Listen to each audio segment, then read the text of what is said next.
un métier d'urbaniste, ça demande une certaine rébellion.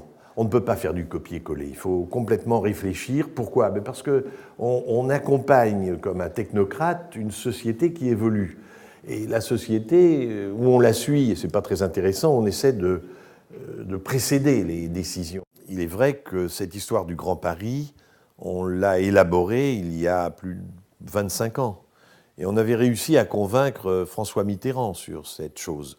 Sauf que François Mitterrand n'avait aucun consensus politique. Moi, je sais qu'en 25 ans, j'ai changé. Je ne parle plus des mêmes choses. Enfin, on a, grâce à Jean Nouvel et Jean-Marie Dutilleul, dans ce trialogue, on a complètement revu notre pensée et apporté une nouvelle vision sur une pensée urbaine.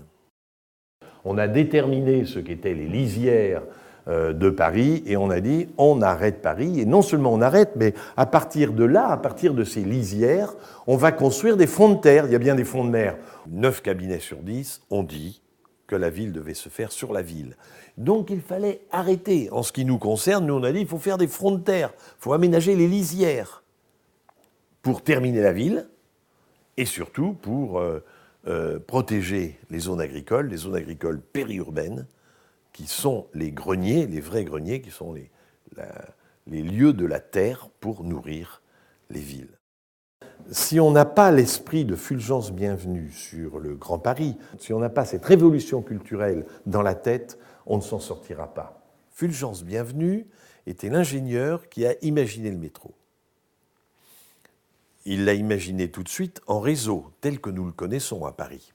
Ce maillage qui est unique au monde. Et c'est très intéressant, parce que quand il fait la première ligne, c'est la ligne de l'exposition universelle, celle de 1900. Elle passe par le Châtelet, elle part de l'Étoile et elle va à Bastille. Mais la deuxième ligne part de l'Étoile, va à Nation, par Barbès-Rochechouart. Et d'entrée, il fait la tangentielle, il fait la radiale et immédiatement la tangentielle. Et après, il maille. Eh bien, dans notre concept du Grand Paris, on répète exactement la même chose, avec le même dessin d'ailleurs.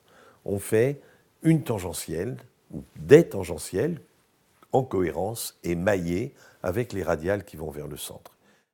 Pour les urbanistes, il y a un truc qui est absolument inadmissible. Et vous ne pouvez pas savoir comme je lutte. Et quand on a travaillé sur le Grand Paris, j'ai réuni tout le monde, et avec Jean Nouvel, j'ai dit on va tous faire un serment, on ne fera aucune patate. On ne fera aucune patate. On ne dira pas, tiens, il y a le Vésinet, là, puis on fait une patate, puis là, il y a Palaiseau. Et... Pourquoi? Tout simplement, voilà un plan qui a été fait par la délégation interministérielle à la ville et qui marque, à Marseille, tous les quartiers qui ne vont pas. Et ça entraîne beaucoup de conséquences. Les gens ne sortent pas de ça, là-bas. Ils ont beaucoup de peine à sortir du quartier Bellevue. Et tout le travail de tous les gens qui travaillent sur la politique de la ville, et qui eux-mêmes sont ceux qui font ces patates, c'est de réussir à les sortir. Et moi, je leur dis, tant que vous ferez des patates, dans votre tête, ça n'ira pas. Faites des flèches, je ne sais pas, faites d'autres trucs, mais pas des patates. Ça ressemble à des chaînes, et ça enchaîne la ville. Pas question d'aménager sans avoir une politique de rénovation urbaine qui touche les zones sensibles, mais une politique de rénovation urbaine intense. On ne peut pas avoir et promouvoir une ville à 2 vitesses ou exagérer la ville qui est déjà à 2 vitesses pour la rendre à 3 ou 4 vitesses. Il faut absolument qu'il y ait synergie entre le développement d'un Grand Paris et la mise à niveau de ces zones qui aujourd'hui sont trop périphériques, culturellement trop périphériques. Le président de la République nous a dit, il y a une chose qui est très importante, je veux faire la Silicon Valley de Paris, je veux absolument que le plateau de Saclay devienne la concentration de tous les chercheurs. Pourquoi bouder son plaisir et calfeutrer les chercheurs à Saclay? Bien entendu, si on a besoin de réserves foncières, si on a besoin de cousinage avec Polytechnique ou HEC, et on a dit, s'il y a un sens, si la recherche doit se développer à Paris, c'est sur la totalité de l'agglomération parisienne. Les gens viendront à Paris, pas parce qu'il y fait beau, mais il y a un truc qui est sûr, c'est qu'on y bouffe bien et qu'on s'y marre. Voilà, ça c'est vrai.